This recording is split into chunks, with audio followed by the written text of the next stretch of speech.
If your Nintendo Switch controllers isn't turning on at all, it's usually because the battery is fully drained or the controller firmware has crashed. So in this video, I'll show you the top fixes that can bring your controllers back to life. Let's get started. Solution 1. Charge it the right way. First, connect your controller directly to the Nintendo Switch console or to the dock using the USB cable. Make sure you're using the official Nintendo charger or a trusted third-party charger that supports power delivery. Let it charge for at least 30 to 60 minutes, especially if the battery is deeply drained. Try pressing any button after half an hour to see if the lights turned on. Solution 2. Hard reset the controller.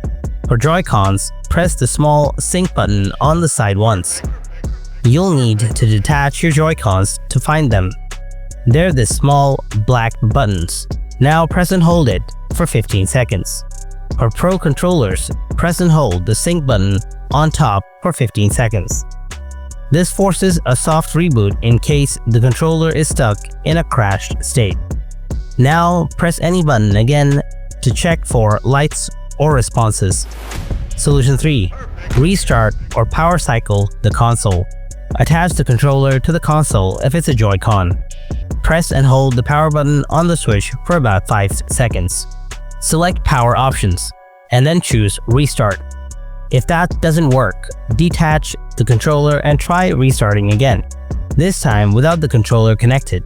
Reconnect the controller after the reboot and check for signs of life. Solution 4. Resync the controller manually.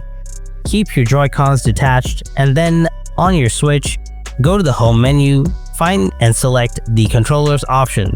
Tap on Change Grip/Order. Now press and hold the sync button on your controller until the lights start blinking. If the lights flash, that's a good sign. Your controller can still pair. And aside from these solutions, you can also plug your controller into a different USB port on the dock or try charging with a USB-C cable on a laptop or wall adapter.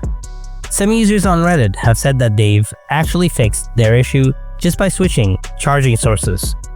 But if none of these fixes worked, your controller might have a faulty battery or internal damage, especially if it's been dropped or exposed to moisture. In that case, contact Nintendo support or consider a repair service. Replacing it might be the faster option if you're out of warranty. That's it for today. I hope this video helped you out to bring your controller back to life. See you in the next tutorial. Until then, stay tuned and take care.